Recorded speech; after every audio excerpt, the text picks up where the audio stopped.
Our Father who art in heaven. Where is heaven? Heaven's everywhere. And our Father is our Mother, is our Holy Spirit. Bless us, Holy Father Sky, Mother Earth, Holy Spirit. And the Holy Spirit is us. It's a twin flame. Yeah. Our Father who art in heaven, hallowed be thy name. So what is our Father's name? Love. Love is the name of God. Oh, there, number one. Good to see you. Father who art in heaven, hallowed be thy name. Thy kingdom come, thy will be done. And what is love's will? To love. To love, to be loved, to in every day and every way take that love and make it stronger through one love's co-creation. See it now. Our Father who art in heaven, hallowed be thy name. Thy kingdom come, thy will be done on earth as in heaven. Give us this day our daily bread and forgive us our trespasses as we forgive those who trespass against us. That's Jesus talking about turning the other cheek. And every day and every way we take the peace of the earth and make it stronger. Not the violence, not the meanness, not the cruelness, but love's co-creation. See it clearly. Our Father who art in heaven, hallowed be thy name. Thy kingdom come, thy will be done on earth as in heaven. Give us this day our daily bread. That means we live in a planet of abundance, not scarcity. It's not a zero-sum game. I have to take that last roll of toilet paper. No. Our Father who art in heaven, hallowed be thy name. Thy kingdom come, thy will be done on earth as in heaven. Give us this day our daily bread, as we forgive those who trespass against us. Meaning, that's what we're here to do, to forgive those. And the more you forgive, the less trespasses is going to be. See it clearly. Our Father who art in heaven, hallowed be thy name. Thy kingdom come, thy will be done on earth as in heaven. Give us this day our daily bread and forgive us our trespasses, as we forgive those who trespass against us, and lead us not into temptation, but deliver us from evil, as it was in the beginning, is now, ever shall be, world without end. Hear my prayer, Father Sky, Mother Earth, Holy Spirit. Let me take the peace of the earth in every day and every way and make it stronger. And welcome aboard. Good morning, good evening, and wherever you are, welcome to Dreamy Dreamland with Sensei Al Bob. That's me, your griot who tells you stories, so you can kind of go, That's what we're here to do. We're here to entertain, to enrich, and make your life better.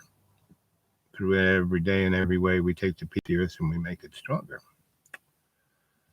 So how y'all doing, all two of you there? Anybody got something to say? Want to bring it up? Talk about it? That's what I'm here to, talk about. Otherwise, I just kind of drool on and tell you stories. So if you go to xratted.blogspot.com, that's my blog. That's where I put all my stories, my essays, my novels. They're all up there for you to take a look at. That's xratted.blogspot.com.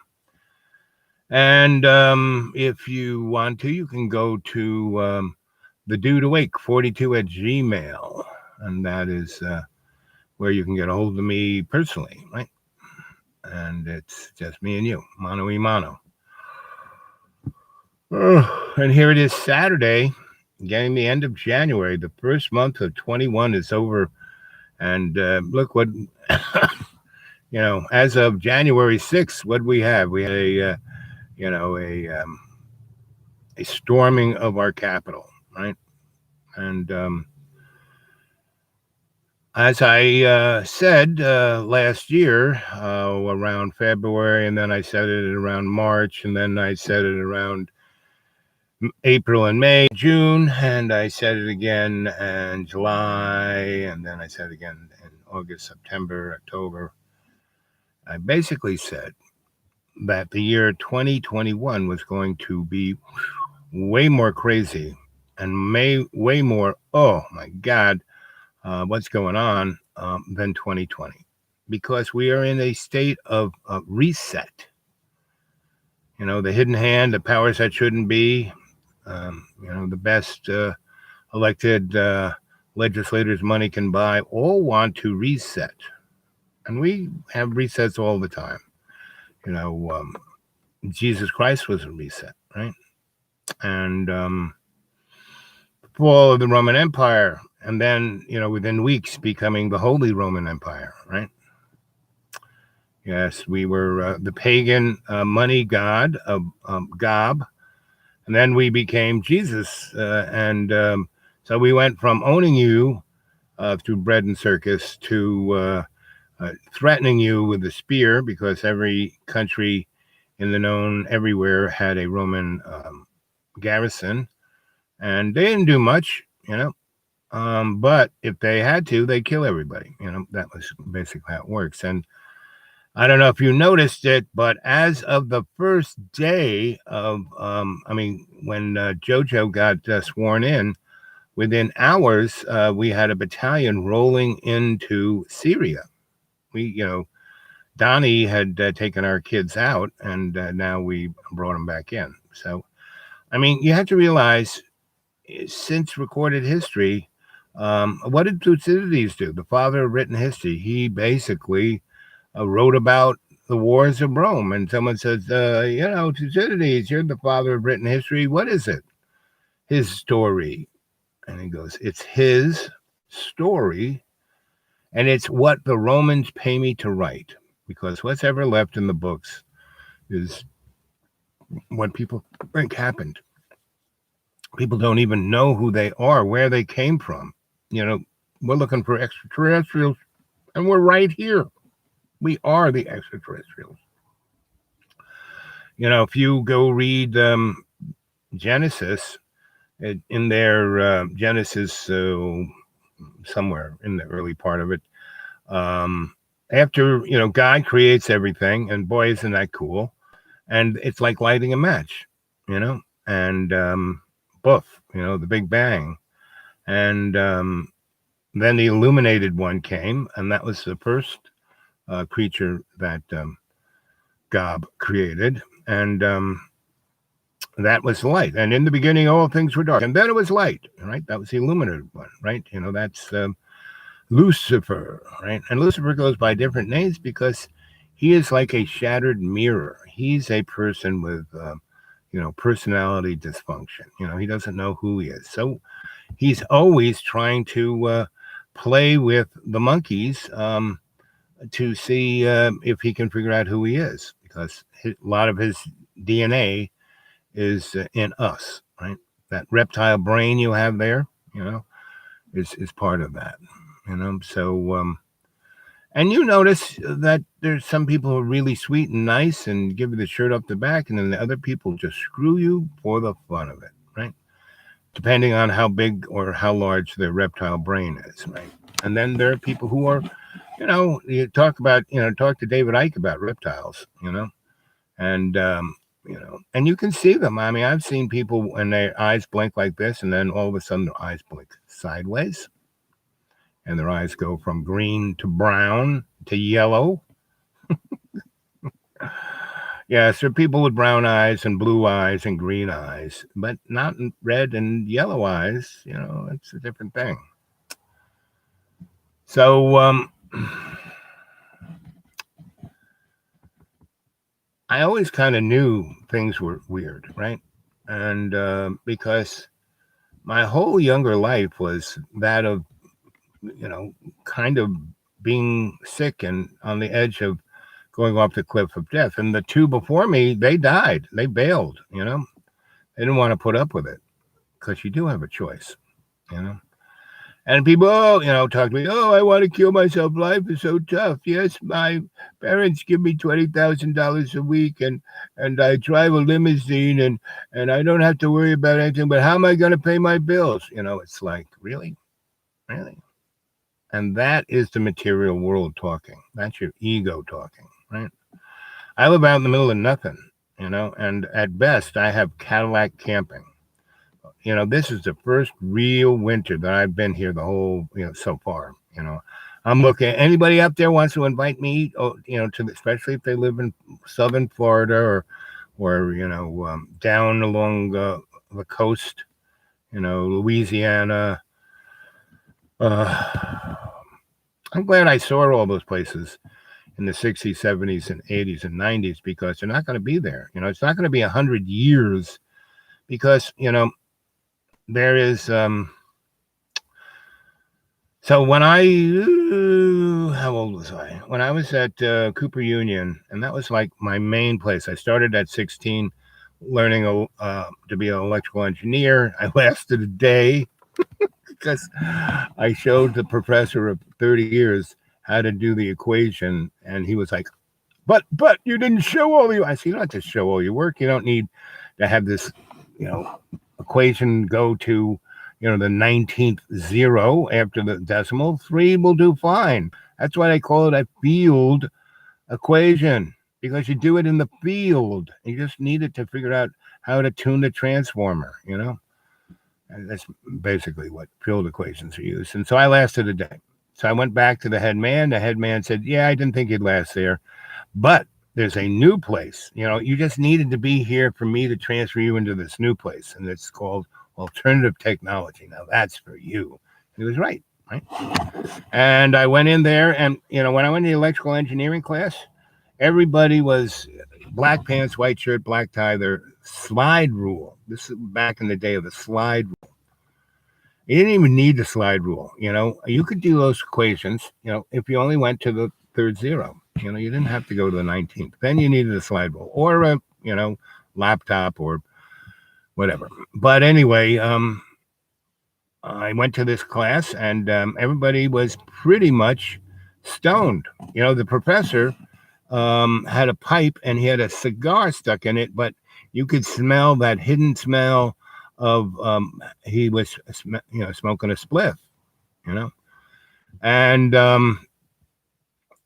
so no one cared because the guys way in the back were smoking joints, and he was talking about really interesting stuff, about where we came from. This was first day, so this is a engineering course, and he's talking about mythology, right?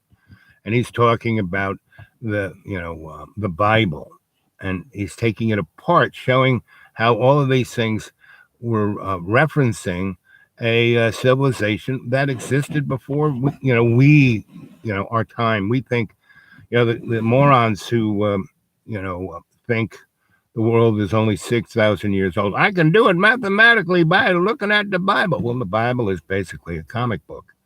Now it's a decoder ring comic book. On the back of those DC comics, you could get a decoder ring, right? So that's what the Bible is, and so is the Torah, and so is pretty much every other sacred book. They are the Vedic texts. The Quran. They're all telling you from a cultural and social point on how to run your life. It's like you buy a car and there's a car manual in there, and that's what sacred books are about. And that's what the book I'm writing, legend. Why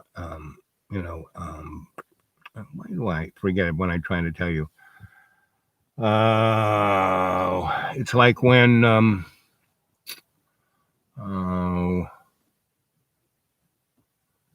you have a bunch of stories in a book anthology. See, that's what I had to do. Look in my mind castle. Have you guys ever learned that trick? How to remember everything? Have a photograph of memory. It's called the mind castle. It's got all these rooms in it. And if you had to look for that one thing through a gigantic house, you'd never find it. But if you knew you put it in that, room. So I looked for that room in the, literary things. I found anthology, right? So I'm writing this book called Legends, Legends Anthology, right? And it's at xratted.blogspot.com, right? And all of my phone is like, forget about it. I have to get it fixed somehow. Um, and I have to drive 40 miles to get on the internet. So, and I got a Chromebook, so I can write things offline. But once I write more than 10 pages, my Chromebook goes, "Oh, I want. Where's the internet? I want to be on the internet. Oh, I'm going to slow it way down." So. And if I scribble things down, I can't even read. The only person who could ever read my handwriting was my mother, and she's dead. So I have to go into incarnate. So talking about incarnate, it's like, so there I am out in the middle of the woods. It's colder than a witch's, you know what. And remember, this story is, not there for the weak at heart, not there for children, anyone who has a childish mind, no matter what your age, shouldn't be watching this show, right? If you have an open mind, yes. So this is not for children. And there's nothing, I don't really, all I talk about is love, right? I only talk about, God's co-creation. And God is love. That's it. So all of those religions that have God have love. Even the ones that have more than one God, it's all about love, So I'm out in the woods. It's really cold. And I'm in a holler off of a, forest road, which is off of a small, crappy county road, which is off the larger state road. So I'm a distance from any good road where it's taken care of, where they plow it, where they salt it, and I'm this Sawtooth Mountains. So that state road, they really do take care of it because there are so many sharp turns and so many cliffs that if they didn't salt that road, didn't, plow it and take care of it, and, pave it every now and then, they would, have lots of death, right? Right now, once you go onto the county road, not many people are on that. So, and it's a long ridge. So it's actually kind of flat. And then you get to the Forest Service Road, which goes into the forest. And that's where that road goes like this, just like the state road does, like this, because it's going through this mountain range. And where I'm at, it's like an accordion. So those mountains are like right next to each other. They are not miles apart, So, and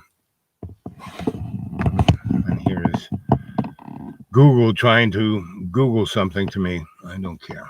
I'll ignore it. And,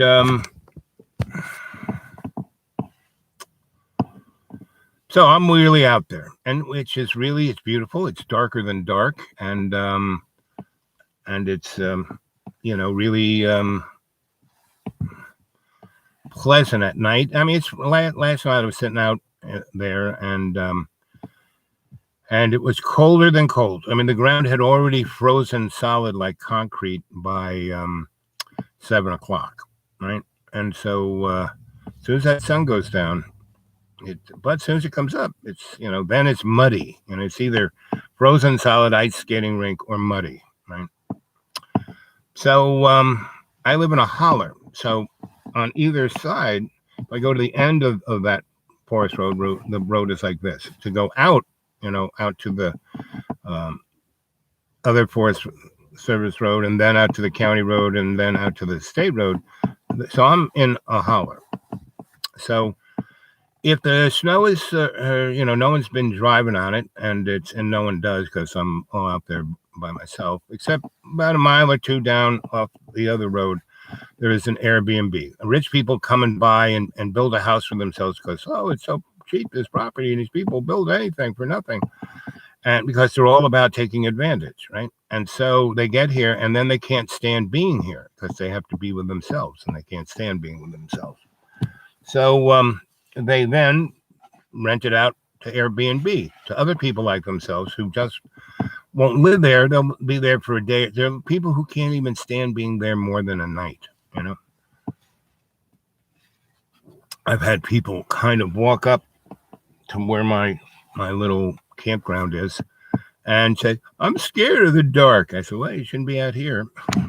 Do you have a flashlight? Well, you should have bought one before you came. You don't have any flashlights? Places. No flashlight. I said, yeah, $150, and here's a little flashlight. They go, what? And then they start looking in their wallet for the 100 and only cash, and I don't take no Discover card. And they go, and they start freaking. I said, I'm only kidding. Here, you're giving me the flashlight. I buy them. There's a Larry's Job Lot kind of store, and they buy, closeout things. And they had really great flashlights that LED, really big beam, batteries included, for 25 cents. I bought like $50 worth of flashlights. So I had more AAA batteries than you could know what to do with it. And actually, they had these little plastic things in there so it doesn't make contact, and so the batteries don't die. And that was, a while back. That was a year or two or three. And I still got a big box of them. So anyway, when those people show up and I say, yeah, $150 for a flashlight, what? And that's what they would charge in their corporate world. So, they're like, and they're looking in their wallet, and I know, no, there's no credit card. And then once they about to have a nervous breakdown, because now it's starting to get really dark. But if the moon is out, not even the whole moon, but just any part of the moon is out, it lights a forest up like, a street light. It's really amazing. Most people don't even know that. And so, and if the power goes off, I can see better inside my little box with the power off and then let it on. So, especially if there's a moon out. So, I'm pretty much by myself. It's amazingly, I don't have much. So I really appreciate that which I have, And I was telling a friend of mine that I've started reading all my mythologies, the Greek mythology, the Roman mythology, the Nordic mythology, the pagan mythology, the mythology of Ireland and Africa and indigenous peoples. So I've been reading them, and they're pretty much the same thing. Pretty much every indigenous tribe that you roll into, and you say, so what's the name of your tribe? And they go, blah, blah, blah, and I go, when I was in Australia, I lived with a crew called the Wallamanchiri. And what's that translate into English? Human being. Pretty much every, I was in Brazil living with an Aboriginal tribe who I was the first white person they ever frigging saw. And their language was unintelligible until I let it go. Because I kept saying, picking up things and pointing at it and going, flashlight. And they go, huh? So I had to let it go, and then we could soul speak, telepathy. And that's how they communicated. They didn't have logos, didn't have the written word. And that was fun, And then I could feel everything that they felt, right? And that's really what logos is. If you go look at the etymology of the word logos, the word language, it's to feel what people are talking about. And do we do that? So I'm out there in the woods, and the spirits are now really, they're like, okay, we always liked this guy, but he never was here. Now he's been here like 5 seasons now, and straight, and we like this guy, And so the novel I wrote, Legends Anthology, is straight out of those guys. I kind of, go into state and type away. So as of lately, they have been doing fun things like when you pray, tobacco is one of the, the indigenous folk in North America used tobacco to pray because the smoke took the prayers up. Every time you see an Indian in an old movie, let's smoke. They didn't smoke every day. They didn't do it like that. No, they smoked to bring spirit and to take their prayers. Right? So I buy these little packets of, you know, uh, cigars, and I smoke them. But it takes me, a day or two or three to smoke one. Um, let's see. Matthew, Martin, Tool, Tradesman is the novel on your blogspot. Yep, xratted.blogspot.com. How I write, right? So I type away, I journal a lot, right? I sit down and I type away for 5, 10 minutes, maybe an hour, maybe two. And I'll put it on what is known as a clipboard. And then when I got enough stuff on there that's interesting, I will put it onto the a new document and paste it up there, and then I start what I call word sculpting. I start moving things around, and I'm like James Joyce in that I'm a cut and paste man. But he had to actually cut and paste. I mean, he would write things in his journal books, then he'd cut them out, and then he'd paste them in his other, pre-journal book, new document. And me, I can, cut and paste with the computer. That's why I like using this. Anyway, but this thing wants to be on the internet. So to do that takes it even longer. It's like when I'm like marking a paragraph, it's like one line. I have to hold my finger down on the thing, another line, and So what you will see is you first will see legend. You'll see all the other short stories I have and all the essays I've written. And Blogspot has changed their operating because I think they got bought out by Google. It used to be really simple, just bing, bang, boom. Now you gotta, now I don't even know how to do it, right? So I stumble into where I can put something, in my Griot Publishing, and so there's all that other stuff. There's cut 1, 2, 3, 4, 5, 6, 7, a couple of essays, and then Legacy was another novel I kind of wrote.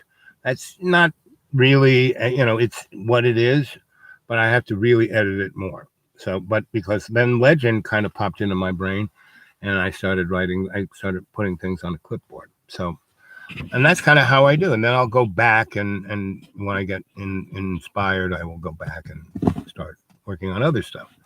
But anyway, right now, since September, I've been working on Legend. And so the first one up there is Legend, right? And then Legend 1, Legend 2, Legend 3, all the way up to Legend 42, right? And then I couldn't upload any of those because there was so many copy, because when you use this thing, it calls it copy of a copy of a copy of a copy. It's like cloning, right? And so I started Legends Anthology, which was a whole different new document. So it's kind of up there, but instead of being there like all those other stories and stuff, it just has a link to what I'm working on now. So if you can bring up that first legend, that's not Legends Anthology, just Legend, you will see pretty much the whole novel, but it's pretty much the clipboard, not, moved around and edited and sculpted. Whereas if you can bring up through the Legends Anthology, if you whatever number, I think it's 3, if you can use that link to go to the cloud to bring it down and read it, well, that's the closest thing to what I'm working on now. I mean, I've already gone on 2 or 3 things, and but that's the closest. So it's it's an adventure. So that's xratted.blogspot.com. Right? So Tool. A tool tradesman. Anyway, so Tool, I hope you're not a tool. I like it. Everybody who's part of the cadre, and there's about 380 of you, almost 400. I don't quite get to 400, right? I'll almost get it, and then I'll lose a few, because if I get to 400, if I could get to 1,000 people who are whoever's watching, and if you're not subscribe and hit that little bell. Because if I could get to 1,000, then I could use my phone again. And then I could be a lot more free than always having to see me in my car or on my neighbor's porch. And I can't walk up there because there's a big chunk of the hill up to his porch and then down, which doesn't get any sun of the day. So even if it gets to 40 and it's frozen, until it gets 50, nothing melts without sun hitting it. So, but if it's 38 and sun hits it, it melts, right? If it gets up to 41 and sun kind of goes across it a little bit, doesn't stick on it, but kind of hits it a bit, it'll get it softened up. So I haven't been up to my neighbor's porch lately because I can't. It's like an ice skating rink, and up really steep and down really steep, and I would kill myself. So I can't do that until it melts. And we're supposed to have a good rain on Monday. Now, if we have a good rain, that means everything will be gone, and I'll be able to get around a lot easier. Because I live on top of the hill. If it rains and rains and rains, it's dry in 2 hours. Now, dry to a certain point, meaning I live in a rainforest, so everything is moist. And all my clothes are moist. So anyway, so I've been writing away, and it's really good. And late at night, I have no media whatsoever except late at night after 9 o'clock on the AM band. It's amazing. I get stuff from Mexico and stuff from northern and western Canada. I get stuff from Ireland on the AM band. It's called the Skip, and it comes in real strong, and then it kind of dies out. And so I kind of bounce around in a real interesting sense of what it is, right? And it's when I listen to Canada, I listen to it. Pretty much half of the stuff I hear in Canada is in French. So I'm it's like going back to when I lived in Paris. I'm like re-grokking French. So French people, everybody is nice. Everybody really is nice, and you just have to be nice to them first, and then they're really nice to you back. Let's see what's Mr. Tool say.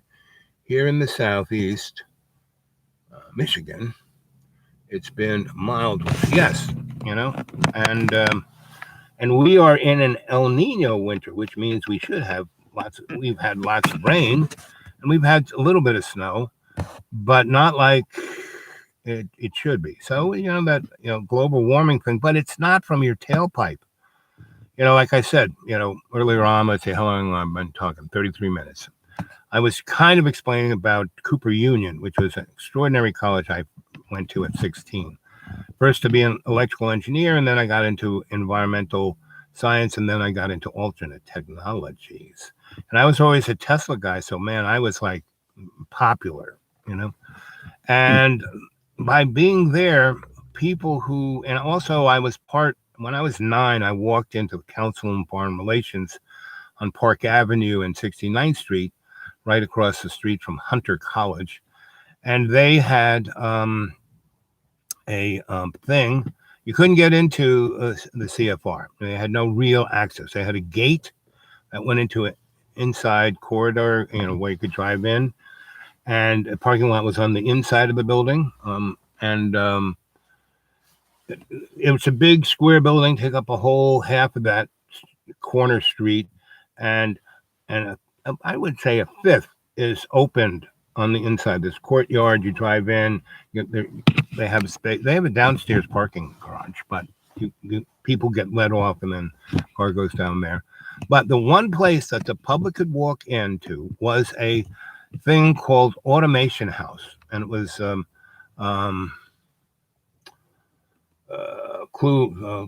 Billy Kluber, and I walked in there at 9 years old, and I had um, been freed from my family, in that I kept blowing things up in my parents' apartment on Park Avenue in Manhattan House, and which super duper fancy place. And I mean, they had automatic elevator, but they still had an elevator operator. So uh, um, my mom walked me down Third Avenue, walked me into the stalls, shop. It was it's an electrician on the front of the place on Third Avenue, and and she goes, "Do something with this, but I can't take it anymore." And the guy looks at me, Mike, and he says, "Where do you live, ma'am?" And she goes, "Oh, the Manhattan House." "Oh, yeah, they're one of our clients. That Chinese restaurant down there. That's and they had 4 restaurants in this apartment building that they would deliver your food, and they bring it on a tray with silverware and a dish and the whole thing, right? A restaurant experience. And they had, maids' rooms in all the apartments, and they had a maid's entrance, meaning an elevator just for the maids, for the help, and the service elevator, and there was a back door into the kitchen, and if you had laundry, you put it in these bags they had, which had the little clip on it that said your apartment. You hit a doorbell on the outside, and they would just come and get your laundry, and then bring it back, and slip a slip underneath the door, stating all the things that they washed and how they washed them. Right. So let's see, Sir Lancelot, 33. That's Venus. Yep. So, in the 1880s, when he was doing his experiments in Colorado Springs, he, had like amazing radios and all kinds of devices. I mean, he discovered 0 point energy and siphoning current from the vacuum between the different dimensions and time travel. He did all of this stuff in the 1880s. And when he built a industrial size facility in Wardenclyffe in Long Island, right in Shoreham, Long Island, right on the footprint of Wardenclyffe, they built the Shoreham nuclear power plant. I wonder why. And Brookhaven's was out there, and that was his laboratory. I wonder why. And the Montauk Project was part of his little thing. He had basically, Nikola Tesla turned the eastern part of Long Island into one gigantic phased array, right? And he was doing stuff they don't even advertise today, right? Because the Germans sent a group of Germans to California before the Civil War, and because there were certain metals in California that led to anti-gravity. And they kind of built anti-gravity in the 1840s to 60s. I forgot the name of their organization, but they went back to Germany after the Civil War, right? And started basically the Thule Society, and they were kind of bankrolled by the Thule Society, this group of German inventors, and they wanted to do their own version of Nikola Tesla. And so they did. And so if anybody has seen Hellboy, that opening scene where they're at a Scottish island and they've got a vortex to another dimension, that actually really happened. That's what, that then was, the Philadelphia experiment occurred. And there were a few others. The Russians did something similar. So, technology, I would say, is a good 4,000 years ahead of our technology. Is a good 4,000 years ahead of where Walmart's advertises what they got, the newest and the best cell phone, right? So you look at 1968 and Star Trek, and they had a friggin' flip phone, Which I might have to go buy one of those just so I can make phone calls. My little guy. I wonder if I can wait it out.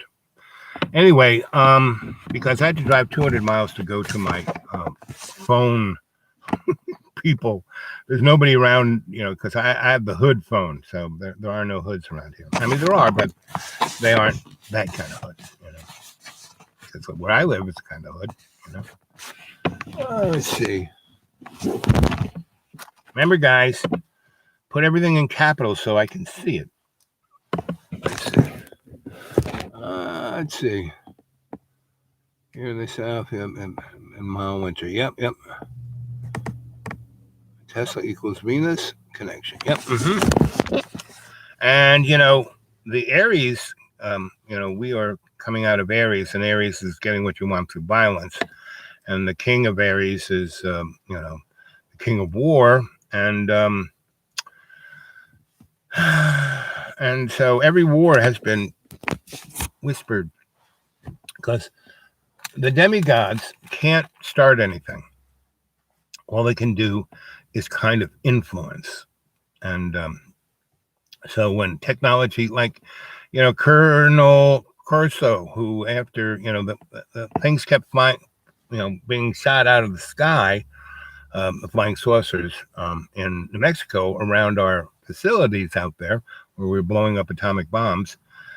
And we were actually using ray guns. We were using high energy radar, microwave, and we point them at those things, and it would disrupt the field around their little flying saucer and fall out of the sky. And it was done on purpose because the folks who owned those, and a lot of people say it was the Nazis, wanted to influence. And if it wasn't the Nazis, it was definitely the Yankees. And the Nazis, why the Nazis went to Freudenschneider, that place in Antarctica, the hidden land where there's still woolly mammoths and dinosaurs walking around. Admiral, what's his name? After, he took a whole bunch of, they had a big, we had a pretty big army by the end of World War II. So he brought his aircraft carrier and destroyers and a big gunboat and about 1,000, maybe 2,000, maybe 3,000 Marines, and went to, go talk to the Nazis who were hiding out in Antarctica, and they whipped his ass. I mean, just whipped his frigging ass, and chased him out of there.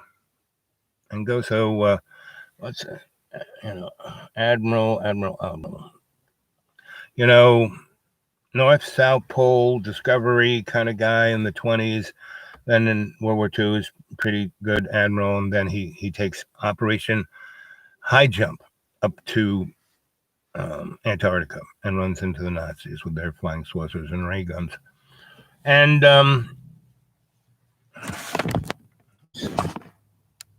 Admiral Byrd, thank you to him, right? And so that's really what's going on. So every time we go into a rebranding, a startup, it is to get us closer to this, new world order, blah, blah, blah, which has, been around way before the Egyptians, way before the Greeks. If you go read Joseph Campbell. And Joseph Campbell, the guy who did Star Wars, George Lucas, he sat at the foot of Campbell for a whole year, just taking, Campbell's telling him stories, and Lucas is just writing it down, tape recording it, and everything straight. If you go read Campbell's, especially the myth of the hero, it's straight. It's Luke Skywalker. It's Obi-Wan Kenobi. It's Darth Vader. So all of this stuff, like the asteroid belt, the Kuiper belt, right? They used to be, that empire that was in Star Wars, that was us. And the really nice planet got blown up. And Earth was the weapon planet. And all of the pyramids, there are thousands of pyramids all hooked up in a collective energy belt. across the planet. And if you look at, so the pyramids used to be covered in this crystalline material, right? And people went up there and smashed it off and used it in their kitchens and their bathrooms over the years. But it isn't just a straight pyramid. It's kind of concave, so it's like it's like a radar antenna, right? It's a parabolic on three sides, so it's a um, omnidirectional energy weapon, right? And inside there is a thing called the Hall of Kings, and it's very steep. And there are these pipes coming out of the ceiling side of the wall that people thought, oh yeah, they just hung from me. That's how they got up and down. They climbed up. No, they would put steps. They had steps. They didn't. But the pipes were this harmonic scalar tool that created through the vortex of the grid, of energy grid, could turn these pyramids into weapons, energy weapons. And so the planet that was between Mars and Venus got blown up. And the flotsam and jetsam of that, kind of became the Kuiper Belt. And also Mars, the side facing Mars was obliterated. And the other side of Mars is, does not look like the side facing us, right? And there's a scar across Mars, from one end to the other, that's 100 times wider and deeper than the Grand Canyon, and it's the whole length of the friggin'. So something real, and it wiped the atmosphere out. I mean, they used to have an atmosphere you could live on, right? And Venus has moons and also has different layers of their atmosphere. And so the Russians and we have sent things to, plumb all that, but they really haven't told us what they found. So I have been writing away, and that's what this novel, Legends anthology, is about, all of the above. And it's written in a shamanic tale, meaning you'll read it and go, huh? But every paragraph connects to the next paragraph to the next paragraph, and they're different storylines, different character lines, different, but they're all interconnected, like we all are, all our relations, right? And as you read one paragraph, it will like click into your brain. And you go, huh? Maybe I now can think about something. And then you'll go read the next one. You go, well, that makes sense from what was just said, but they're not connected. I don't understand why I'm now talking like this, So that's what I did. I wrote, and that's what poetry is. Poetry is a shamanic ceremony, right?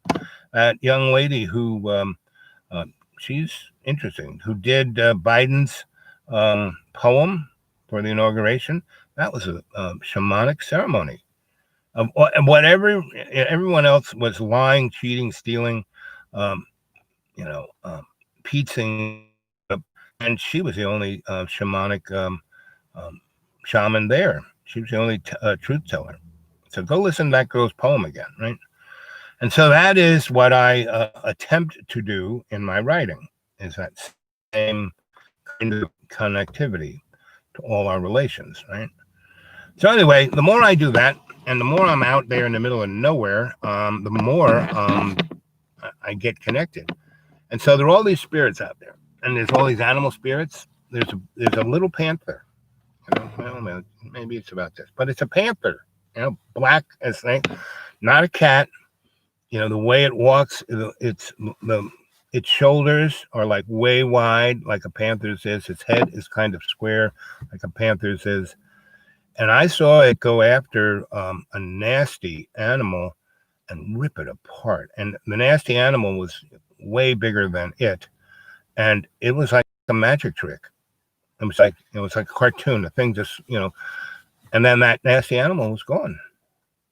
right? And I have a crew of owls that sit up, and they, you know, when I didn't stay here all the time, the raccoons would come through, and their raccoons were like pesky teenagers, and they would just make a mess, and then I'd have to clean it up, and then they'd make a mess, and I'd have to clean it up.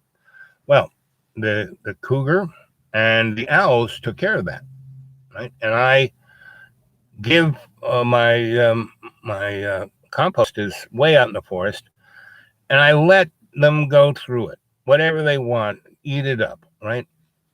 And then they leave everything like my garden stuff alone. They really do. And except when there's, a troublemaker that goes through. So now next season I'll have to put up a fence because my garden, I got cucumbers and I got squashes and the peas and the onions and the other things that were coming later on were just getting nice, and the tomatoes, and then somebody in the woods found it and just ravaged it one night. So I'll have to put up a fence. But it was, I was getting towards August before that happened. And it was a test.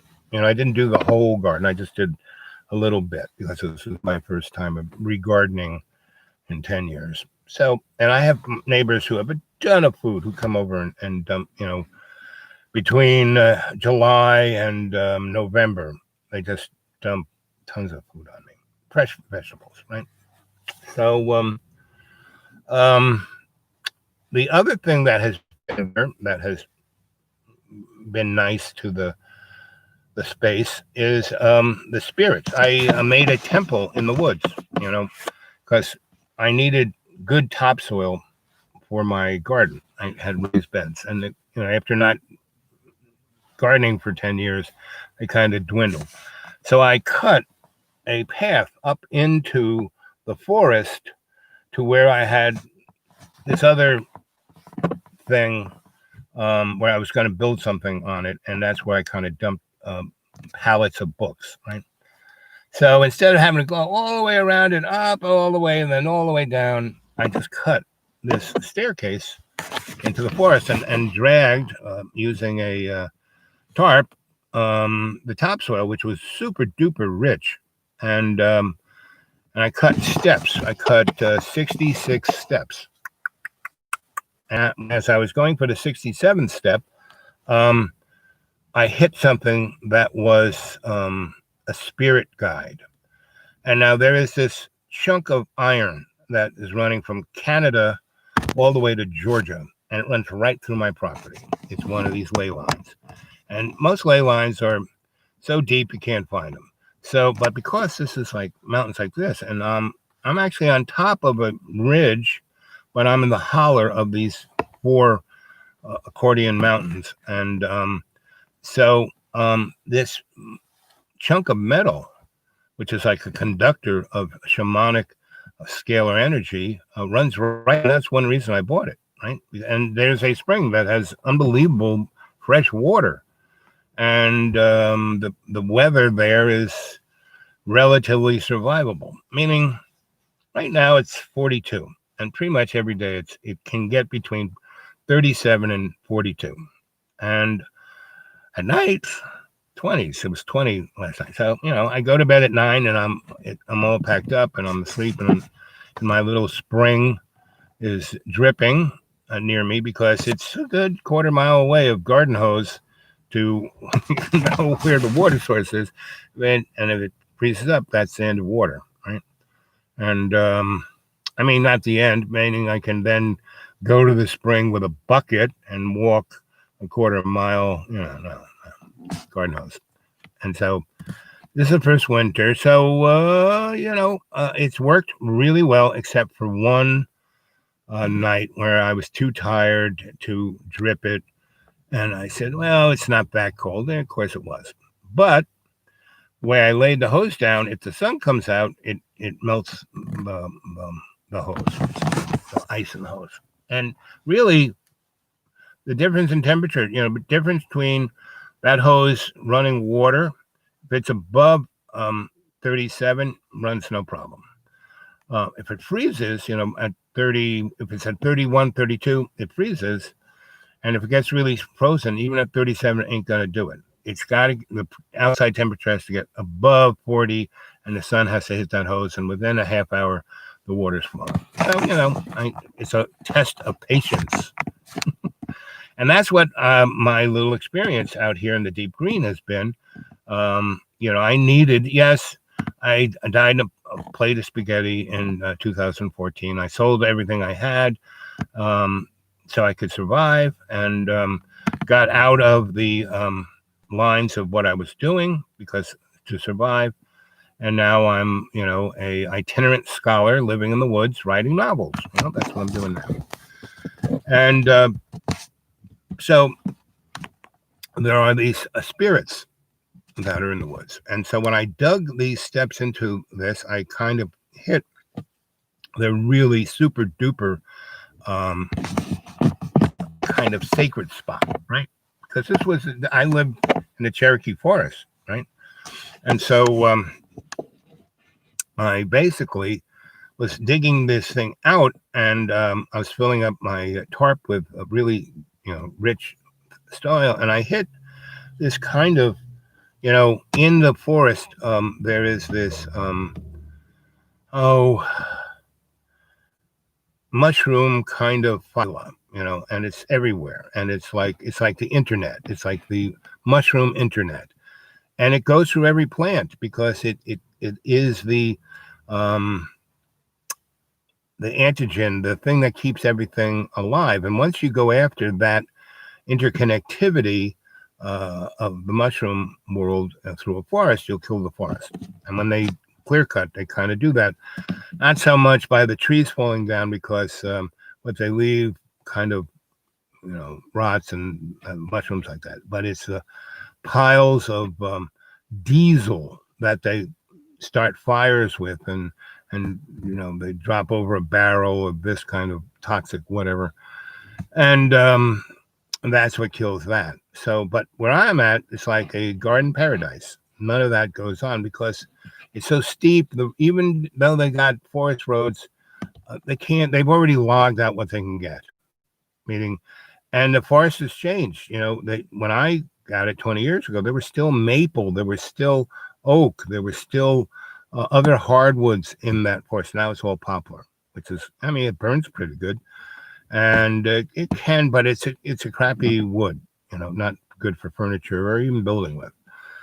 And so, let's see, what are you saying here? Have you had any close encounters with bears? Well, again, where I live, it's very, very, it's beyond, it's a forest. It's, and so, and it's this boop, ba-doop, ba-doop, ba-doop, ba-doop. So the bears find a nice spot. They don't go really that far. Now, I live there's a waterfall about a mile or so from me, and there's a river that feeds the big lake. And I took out a lot of trees, only about 20% of the trees in my 3 acres. But right at the holler where it was the flattest, where I was going to build a house and other things, and I sculpted it, and this is when I had some money. And so they call pads. When you prepare a piece of the land to build something, you level it off, you make the drainage, to do. So I have 4 pads where I could build a nice house. And I built 1 garage, and that's about it. And the other pads I still have for camping when people come visit, right? And if I ever going to build anything, but all the stuff is there for it to build something, right? So I cleared out a big open area, so I got a lot of sunlight in. So that sunlight, meaning you go 100 yards, so from where the edge of where I cleared out up to where the edge of my property is about a football field all the way around. So 100 yards from there up to next guy's chunk, which is still a forest, and it's like so nobody's done anything up there, and for at least 20 years I've been there, so it's like a garden paradise, and the birds are unbelievable. It's a place they come, and I throw the food out. So that little panther and the owls have kept all of the riffraff away, and there's one bear, a big mama bear, and she comes over and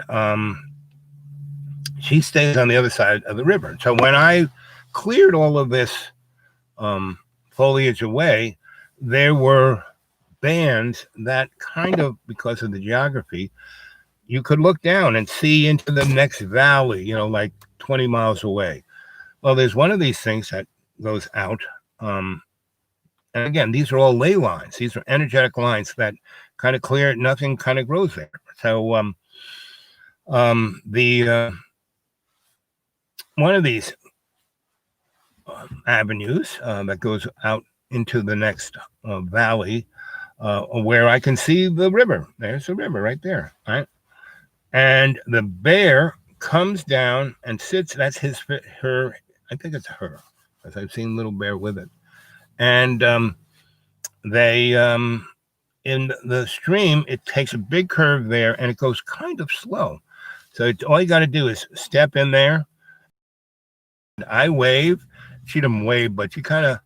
I swear that she's smiling and go, So, but she, in the 20 years that she's been coming there and having cubs, and she teaches them how to fish but it's a good, I need to, I saw them with my eyes when my eyes were pretty good, and I had to get, I have pretty good binoculars. So with the binoculars, with the binoculars, I can see the planets pretty well, and I can really see the moon just with binoculars. I mean, they're pretty good binoculars, but just with binoculars. That's how much there is no light. The thing that keeps you from seeing the sky is the light around you. So I have no light. So yes, there's one bear, and it stays 6 miles away, give or take. I've never really figured out how far away it is, because in a straight line is way different than I used to have a nice golf monocular that you could look and it would tell you how far away something was. I have to figure out where that is. I don't lose anything. I just misplace it. So anyway, yes. So there is a bear sister up there. And I was part of the bear clan, even though I am mostly of the owl clan. But I'm part of the bear clan. When I was a scout for the rainbow gatherings, I was part of the bear clan. Sun bear and red bear and Teom and Kathy bear and all the other bears. And but I was owl. I was their Papa Owl. So even though Teom was way older than I was, I was only in my 40s when I did that. Teom was almost in his 70s, and he was in great shape because he had been a Marine. He had fought in World War II in Iwo Jima, and he basically got he saved a zillion people and got, but he was black, so they didn't give him the Medal of Honor. Give him a couple silver stars and stuff. And he said, okay, I think I've done enough. I want out of here. And they said, okay, good. You can go.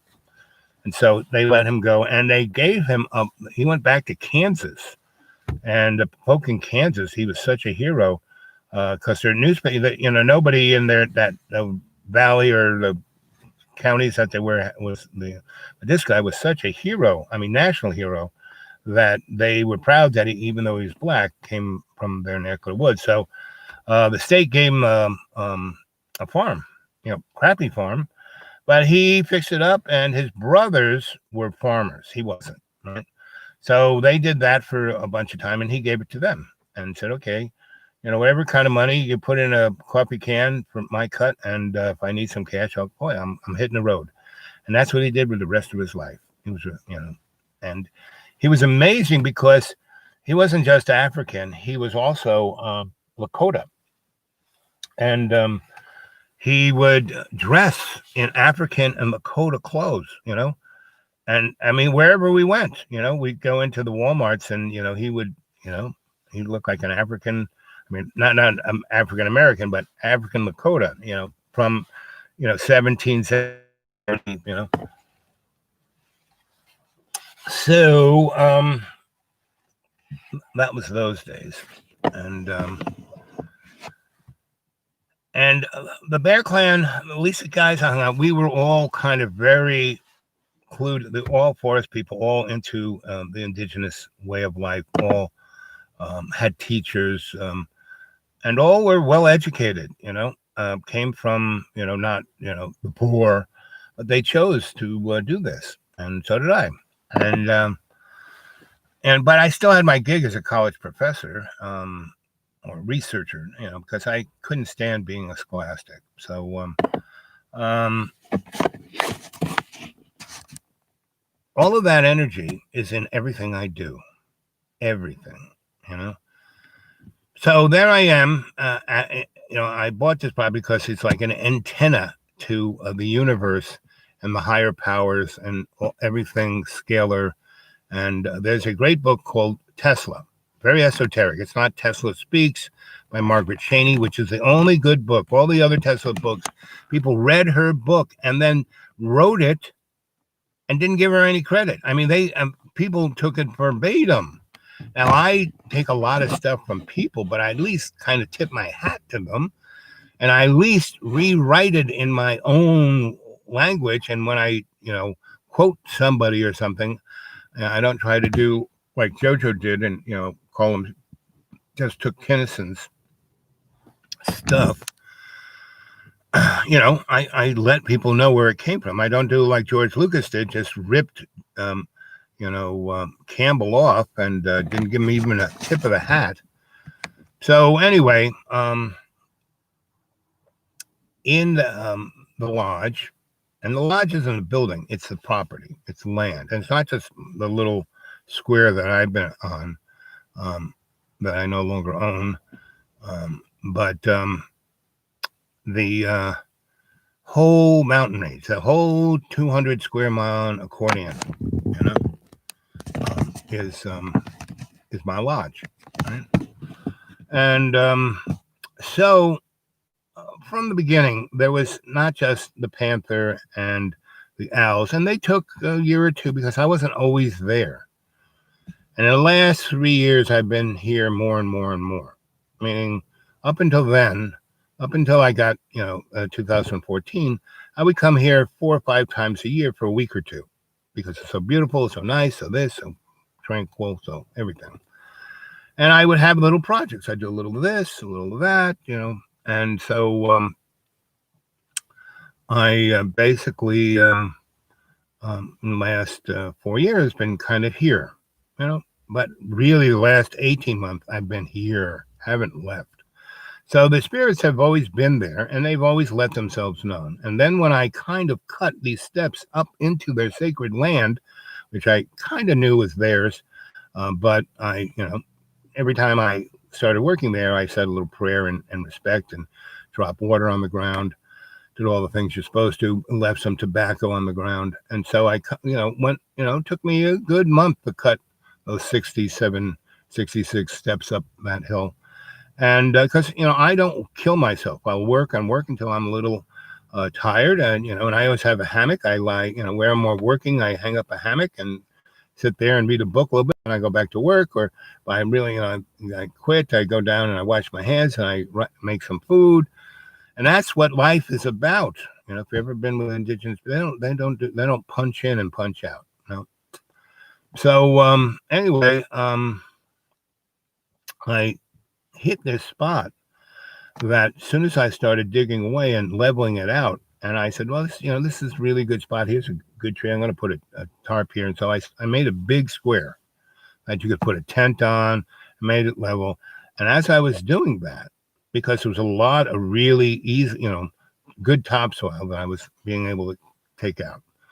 And the second trip I went there, I hit something and I kind of pulled the dirt out, and, I kind of hit it with my pick and then I raked it out. And this thing, spirit, looked like smoke coming out of the ground, went all the way up to the tops of the trees, and it knocked me over. Just boom, right? And it was a gigantic indigenous person of many different types. And it was kind of zipping around, and it looked like back in the days before they had real movies with cellulose, they had these little things you'd look in, and they were cards of photographs, and it was the animation of life. And they had this other thing that was like a circle, and the light was in the center, and it had different images, and it would project through a lens the circle out onto the screen. That was like the first real movie before they then took the circle and put it on a reel of film. Anyway, so it looked like that, and all these kind of spirits were kind of going through this big, tall cloud of smoke, and knocked me over, and I couldn't breathe. I was like, and I kind of crawled down the steps, crawled over, down the hill, and turned the hose on myself, and just washed, took my clothes off, and because I was kind of covered in the dirt, and washed myself off, and I was naked, and I was drinking straight up a glug of water. And the spirit came up to me and said, "Oh, I'm sorry. We didn't mean to do that to you. We were like just being nice." And I said, "I'm okay. I'm okay." Anyway, so they said, "We were really glad to see you. We were really glad that you bought it place 20 years ago, but now that you're here all the time, it's really nice to have company. And the panther is watching out for you, and we brought the owls to keep you company." And the bear stays over there, and everything's good. The owls have run off the teenagers, and it's all good. And I said, "Well, thank you very much." And they said, "So you have all these boxes of books?" I said, "Yep." And she goes, "Well, you better start reading them." And that was like, guess that was July. And so I've been reading all my books again. And so it's interesting. They haven't really come to visit that visibly since then, but virtually every day they do a little kind of thing that they can chuckle after. Like, I have a little shot glass, right, that I bought as a tip of the hat to my mom, because she'd always buy little tchotchke things whenever we'd have vacations, and she liked to drink, so she had a big collection of shot glasses. And so I had one that was just a total hokum shot glass, and I like brown liquor like my mom does, but I don't drink it like her. Like, I have one bottle of very nice Irish whiskey that I've had for when I was an electrician. That was like the obligatory present you would get from your clients was booze, because you would either give it away to your laborers or drink it yourself or whatever. But so I had always boxes of liquor that I would give away or drink at ceremonies or whatever. So I still have a couple of bottles from those days, from the 80s, with me. I did have some folks who came to visit years ago who were alcoholics, and they were homeless folk, and they were great cleaners, and so they cleaned up the school, really did a nice job, and by doing so they unearthed my booze, and they drank it all in one afternoon and got alcoholic shock, poisoned. I had to take them down to the emergency room. Anyway, and they said, "Why don't you just let us die?" Anyway, so I have the shot glass, right? And every once in a while, usually on a Sunday, I'll drink about that much of nice Irish whiskey.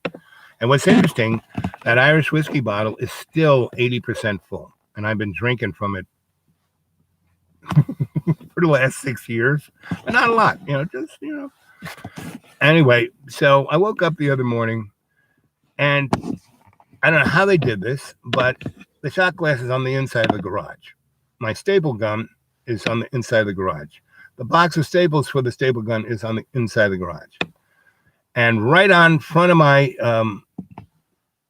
table, where I cook things, they had kind of moved everything off to the side and put the shot glass. So if I woke up and walked onto to my garage and got to that table before 11 o'clock, the sun would be shining on it, right? And it's a white thing, and this is a kind of very colorful shot glass. And it's unbelievable. I get up, I get there, and the shot glass, which came from on the other side of the door of the garage that's closed and locked, not locked, but closed. You have to turn the doorknob, and then you have to go find it, right?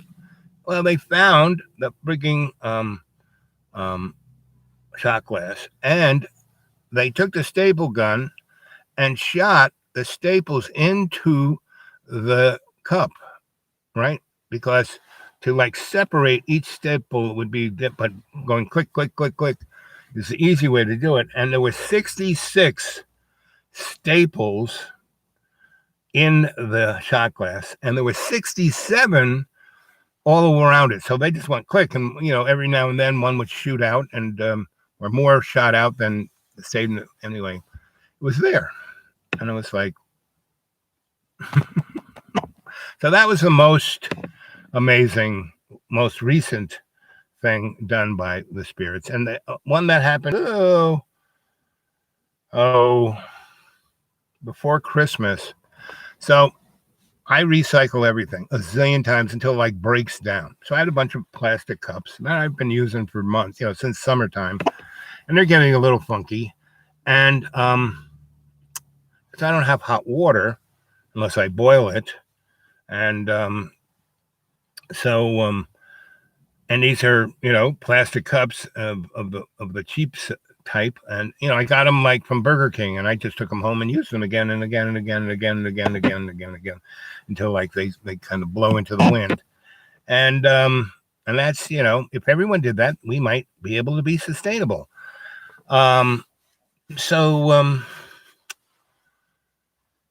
the other thing, so I had about, I don't know, 20 or 30 of these, and they blow away too. They kind of blow off, down below. And then when all of the leaves go up, I go down there with one of those little things that you can pick stuff up with and finally throw them away. And so I went, up there, and all of the cups that had blown off into down below the hill, and I, when the leaves have left, I can see them, and so I go get them. So when the leaves are on, you can't see anything in the forest. So all the moss and the crud and everything that was growing on it cleaned out.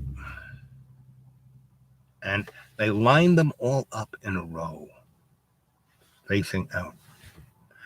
And it was a windy night, and all of the dishes that had some weight and all the metal knives and forks had somehow blown off the ledge that I put my, put stuff out to clean. But I let the, snow and the rain clean my dishes, and then the ultraviolet killed the bugs. And all of that was on the ground, and all of those cups, plastic, styrofoam, paper, were lined up in a row, and cleaner than a whistle. And so stuff like that happens at least once or twice a week. I'm like, okay. And so when I found the little thing the other day, I really sat down and just said, thank you. You guys are really great. I love you. And I'm working hard to do what you want me to do. Just let's co-create, right? Co-create with love. So say we all, right? So here we are, an hour and 18 minutes. 6 of you are there. 4 thumbs up. That's good. Like I said, go get your friends to subscribe, hit that bell. Let's see if I can get over, 1,000 so I can go back to using a phone. I mean, I don't mind using my laptop. It's just limiting. And I don't like to be limited. So go read, Legends. What's the name of the word? My most latest novel. And if you want to, go to the dudeawake42 at Gmail, and my PayPal is there. And if you want to throw something in there, the guys who I pay my electric bill will probably be happy, and my medical bills will be happy, and all the rest will be happy. So anyway, what I would love to do when it gets to be spring, anyone who's in, go look at rainbow gatherings, right? I was really involved. All the people who call themselves the godfathers of who started it are my friends. Garrick Beck, Plunkett, Water, the whole Bear family.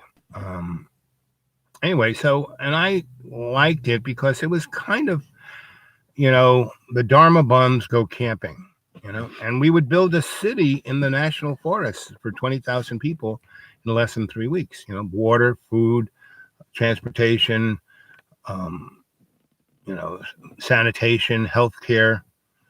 We had better healthcare than America has. And so, anyway, I would like to get a group of artists collective. And if you go read my Legends anthology, see, all I had to do was go in that room, anthology, on XRATTED, X-rated blogspot.com. Towards the end, I put forth, hey, we want to have a pretty good life. Here are some organizational structural ideas that have been used for the last billion years. Nature and the universe and indigenous folk used these ideas. So why don't we? And we tried when we wrote the Constitution, we basically ripped off the Iroquois Nation's great law verbatim. And that's why we have those 13 arrows, because back in the day, when we were breaking away from England, every state wanted to be a separate country, right? And one of the greatest of the Iroquois chiefs came to Tumskus. He came to speak to in Philly to the Congress and said, "Listen, guys."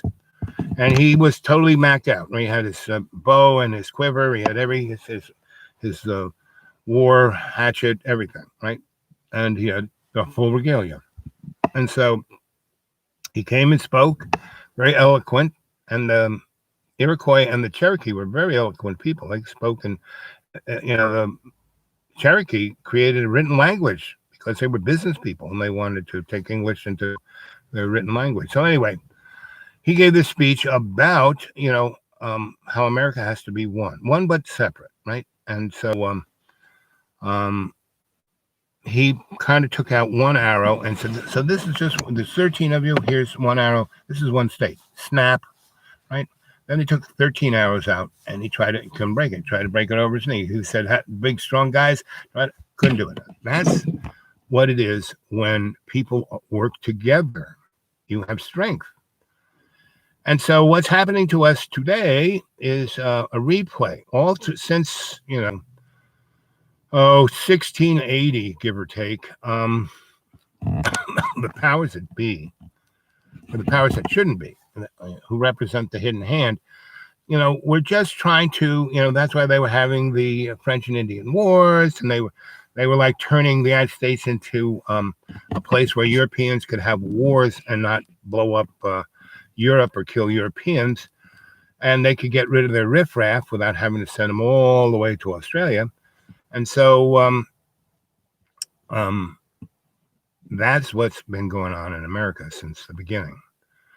Europeans coming, taking, the Pope wrote this thing where it said it was noble and Christ-like for white people to go conquer lands, take the land, take the resources, kill the natives because they're not Christians. As long as you do it to people who aren't Christians, because they're barely human, back when, in the United States, before the 17th Amendment, black folk were like 1/3 of a white person, So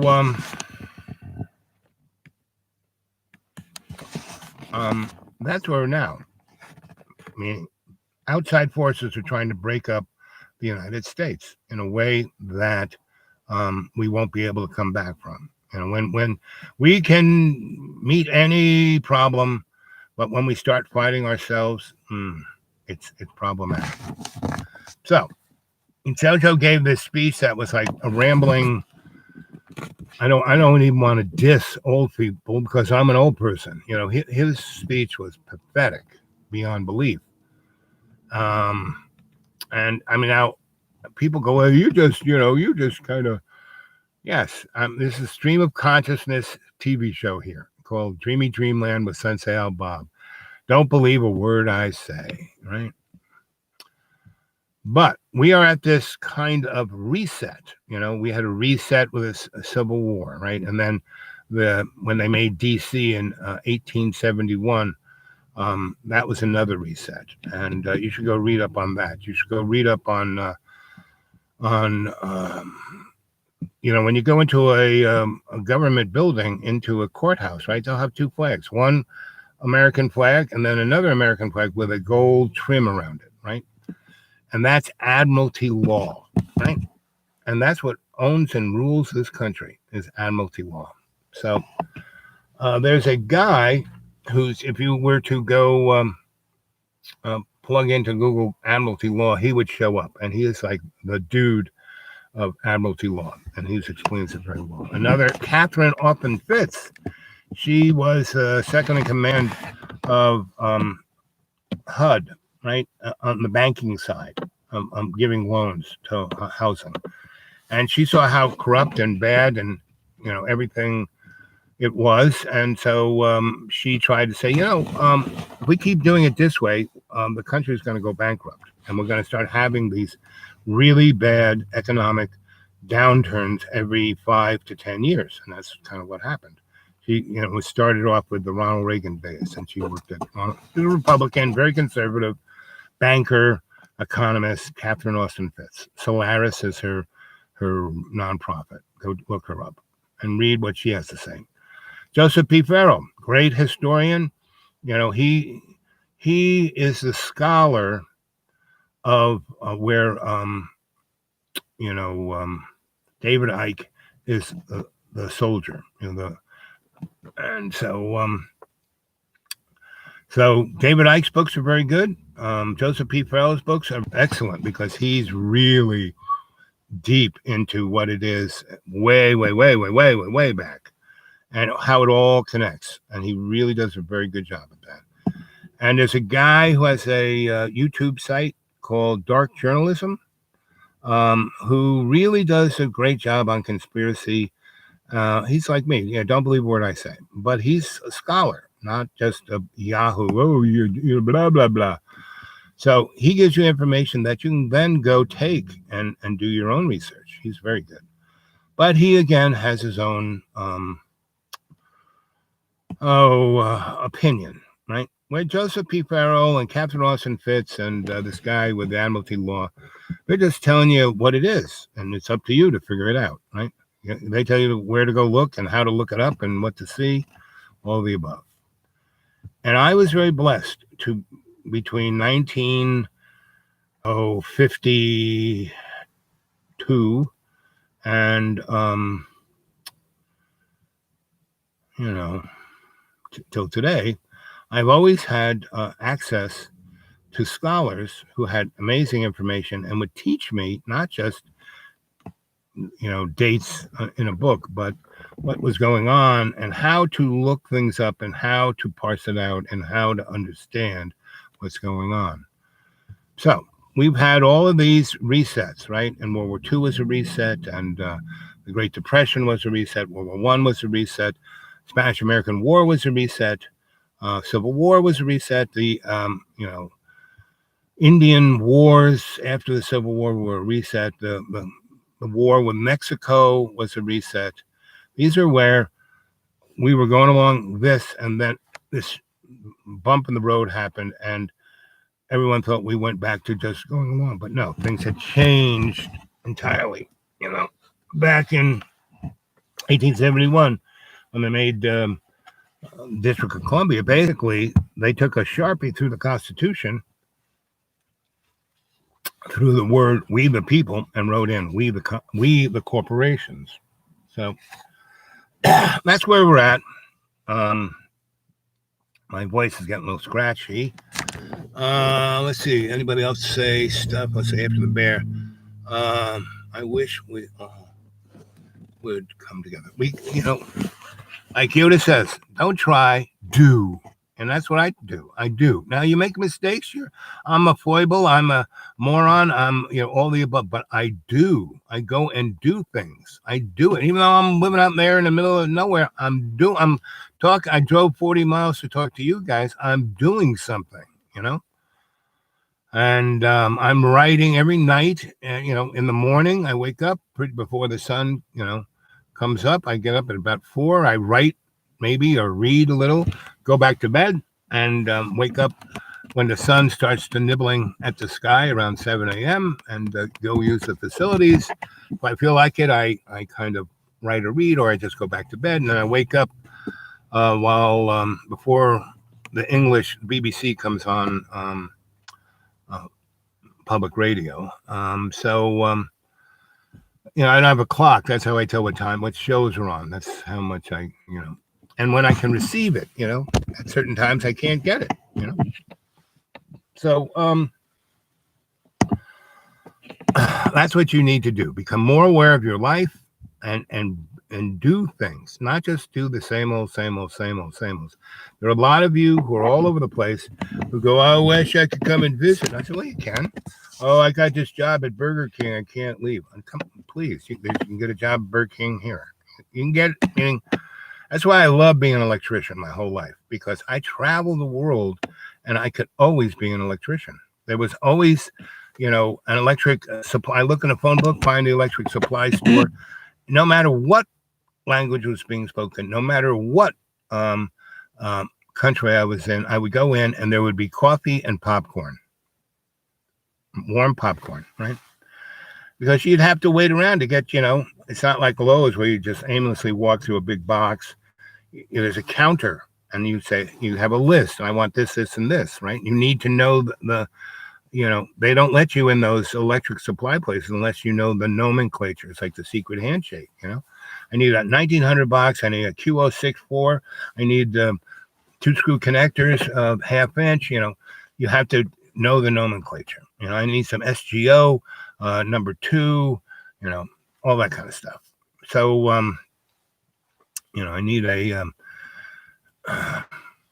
male Hauser plug. I need a female Edison socket, all the above, right? So you can go to any country, right, and sit there, and within 40 minutes, some will come in really agitated, right?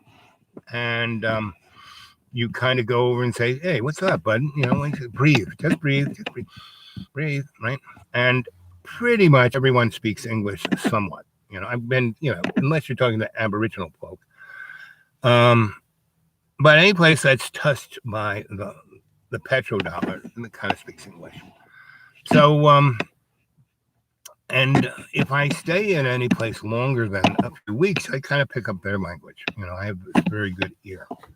But I forget it just as quickly because I'm not seeing it, I'm hearing it, right? And unless I'm hearing it, it doesn't stick with me. And that's why when you go read my stuff, you'll go, my God, this guy can't spell. No, sorry, kids. I got spell check, but I am doing things to the language because in reality, if you look at English in England, in Canada, in Scotland, in the United States, it's all spelled differently. All the grammar is different. There isn't any set rule. It's more like a style. So my writing is a style. And so I would be in these places, and man, the best coffee and electric supply store I ever was in France. Right? They had an espresso machine. You had to do it yourself, and if you screwed up, they showed you the door. So I would be in and get some, and instead of like popcorn, they have croissants and jellies. I mean, France knows how to do it. So I would wait, and then I'd go up to, so what's your problem? Tell me your problem. And they would go, my people are screwing it up, and it's costing me this. I said, I think I can help. How do you do? I said, I can go. And you're trying to get more work. You're overseeing like 10 jobs, and then people screw things up because you're not there. Well, I can be there, and I will go visit all your jobs, the most important one first, all the way, right? And then if I have extra time, I'll go fix things.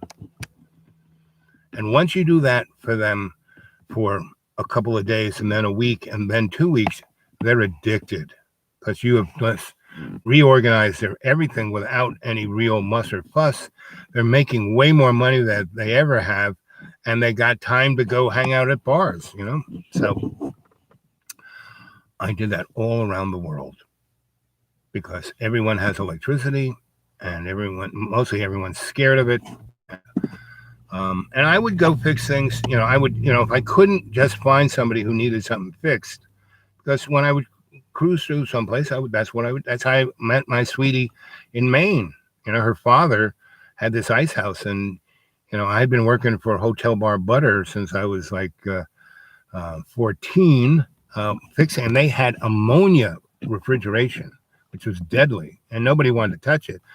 And my grandpa Stahl showed me how to do it, and the guy gave me a whole loft in a building, and the building was built back in the day of Tesla, and across the street was Tesla's Mohawk Electric, which was right there on Hudson, right at Duane Park. So I got a whole frigging building and one of his lofts that couldn't be a refrigerator, but it had 4-foot thick walls of cork, and so it made an amazing sensory deprivation tank, and had all different types. But just you go in there, and you couldn't, the temperature was set like 98.6, and you really had to do much to keep it at that. And I had all these anaconda shapes on the roof, I glued up there. So there was no sound, period. There were different locations where you could talk, but the rest of the place, if you were talking and you were standing across from me and I was talking and you were in that place of no sound. So I nulled everything out, and then I just started doing experiments on the effects of different types of energies on the human psyche. And that was at the time that I was part of the U.S. Psychotronic Society. I was part of the Theological Society. And I kind of worked for this entity called the ISIS Foundation that was was a subcontractor of the SEAL Corporation, which was a subcontractor to DARPA. So, and we had a handler, and our laboratory was right across the street from Lincoln Center. And this girl was dressed up like Annie Oakley, right? She had a buckskin skirt and no underpants and cowboy boots and just a French bra and 2 pearl-handled 45s that actually would kill you. And she could kill you in 100 ways. But it's definitely the carrot and the stick with this lady. And she would bring us things that her handlers were given by their handlers that were given by, and they were technologies that had no idea what the heck it was. And the people in my group were people like Preston Nichols, right? Al Bielek, and Bielek's Al's brother, name started with a D, Duncan. And then there were about 10 other guys and a couple gals who were really amazing scientists, and that was very interesting times. And we were given a number of very interesting technologies and kind of figured them out. And that's why I had this thing, because we were given this suitcase that had a mahogany box inside it, check it out, and there were all these different shaped stainless steel donuts, and they had a little plug on the side that looked very much like a USB plug, but this is way before USB, right? And the rest of the thing was like a computer. The lid, you took it off, there was a little screen, and there was a keyboard, and it was very similar to the compact computer that came out in the 80s. That was a suitcase. And but this was before then, and it wasn't made by Compaq. It had nobody's name on it, no serial number. And it had wires coming out of it that the little plugs fit into what looked like USBs, and they were all just a little bit different. So every plug went to every donut. And these guys brought the suitcase, and they said, okay, and they knew how to open the suitcase. And they could do that, and they took out the different, the mahogany box and the donuts and the keyboard, and had a plug. You could plug it in the wall. And so Then they said, we have tried, each one of these wires goes into a thing, and we have played with it with our people, but this is very dangerous because these little donuts, they just look like little donuts, but they create an um, an industrial magnet will do. So these things we've had, this in our laboratories, and our people kind of turned them on and was playing with the keyboard and hit the wrong button, and these things went on, and it ripped all of the iron out of their bodies, and they died instantaneously. So you better be cool. You just don't turn this thing on. You guys, we've been told you're good at this. You guys figure this out without killing anyone, and you'll be well rewarded. So that's what we did. And because I had this facility, we would go down there with this, and I had built a pyramid shaped what do they call it? Faraday cage, right? So whatever we created inside that cage, it wouldn't kill us on the outside, right? That was our protection. And I had instrumentality in there that could measure heat and Gauss, so magnetic fields and lots of other things, radiation and other stuff. Because these things could, when they were put in a certain way, create neutron radiation and could make x-rays and could do it, but it didn't have an x-ray tube. Now today, in CAT scans and MMRs and things like that, they use this type of technology. And we were the guys who kind of dug it out of this. But I was working with a number of people who were autistic. I was taking care of Chris Knowles, and he would go to this school. And saw how I worked with Chris. They said, would you like to hang out here and work with our people? I said, sure, I'd love to. And so, again, I never got paid for any of this stuff. But what it did do gave me access to certain things, access to certain people, made people really like me. So I would be, that's kind of how I got into this research group. I did certain things. Well, he's kind of we can't even tell you what he's kind of like, but he's an electrician, and he's an amazing kind of esoteric physicist, which are called shaman. And and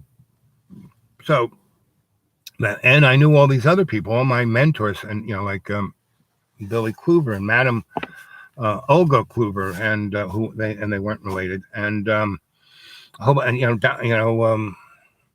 Doctor my doctor, Dr. Black, and my Uncle Steve, and a whole bunch of people who were my mentors in my life. And, Cardinal Cushing, and a whole bunch of more. And I just kind of tiptoed from one person to the next, having extraordinary experiences, and not having to say, "Oh, I have to do something to pay my bills," because my bills always got paid. I never had to pay. I always had whatever I needed. If I need a Rolls Royce, there it'd be. So what else do you guys say? Oh, division of all people in the United States has been very disappointing. Yep. Well, it's been done on purpose to play poor folk. We're all the same. We're all Homo sapiens. We're all human beings, right? Well, Tool, if you want the world to come together, you have to come together yourself. You have to start with yourself. That's why I'm doing this. I'm starting with myself. I'm laying myself bare to you guys. Ergo, that's a shamanic ceremony. You pick it up and go, So, and I'm getting ready to do some errands, so I'm going to say au revoir. Okay? Martin, let's see. Where are you? Al, are you in Virginia? No, I'm in this very squirrely neck of the woods that I have 1 foot in North Carolina, 1 foot in Tennessee, 1 foot in Virginia, and 1 foot in West Virginia. I'm like within 40 miles of any one of those places. So right now I'm in North Carolina, right? A little later on, I'm going to be in West Virginia. And so I'm all over the place. And later next week, I'll be in Virginia, right? So, and when I travel through Dreamtime, I am on other planets. And I've been doing this now for 2.5 years, And I kind of wanted to get you guys into a space where you could do this too. But you don't seem to want to. They just want to listen to a story, and that's fine. I'll do it because it's every time I go on and do a show, it's a shamanic ceremony. So it's kind of pulling that string a little bit, but you have to do it yourself. I can't do it for you. I can be your griot. I can tell you stories that make you go, And if you go read, if you can bring it down, my Legends Anthology 3. Legends Anthology number 3. And if you can get at it through xratted.blogspot.com, that's really, that is like the Rubik's Cube of shamanic ceremony right there. So I would love to take a group of people to walk across the country starting early spring and getting everyone to come together. And go read what the Dharma Bombs did, Allen Ginsberg and his buddies, right? Mr. Kerouac et al. So I'd love to do that and then be remembered for that, all of us of the cadre. So say we all.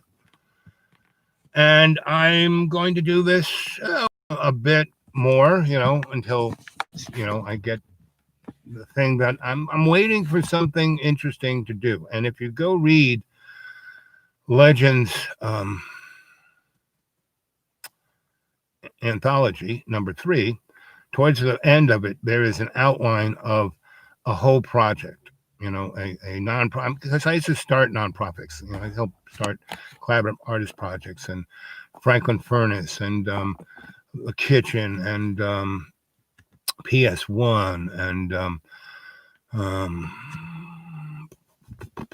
whole bunch of them, right, of the 60s, 70s, and 80s.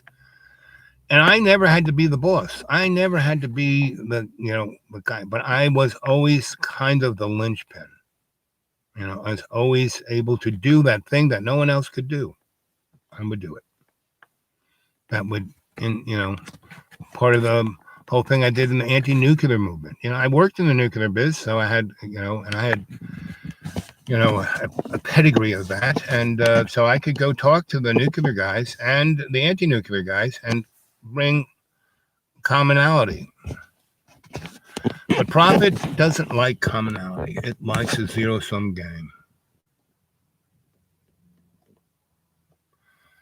Boop, boop, boop, boop, boop. So Martin, where are you?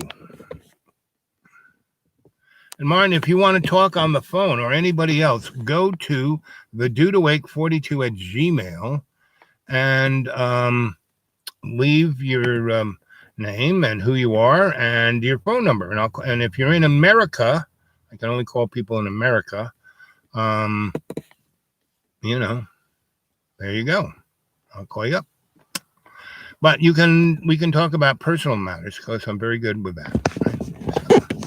And all the stories I tell you, because they're shamanically energized, are there to ring a little bell, that little bell, to get you to go, and think about yourself, how to change yourself, because we aren't changing the world until we can change ourselves, basically. Okay, gang, so that's about it. Hail Mary, full of grace, was with thee. Blessed art thou amongst women, and blessed is the fruit of thy womb, Jesus. Holy Mary, Mother of God, pray for us sinners now and the hour of our death. Amen. I probably have 1,200 shows. I went back to try to find the very beginning, and that first year of shows is somewhere else, not there, And I think part of it is because I don't have more than 1,000 followers. And early on, I did some really great shamanic guided meditations. Let's go see if you can find any of them there. And use your intuition, meaning think of 3 numbers and go to look at that number on there. Okay? Okay. See you later. Love you guys.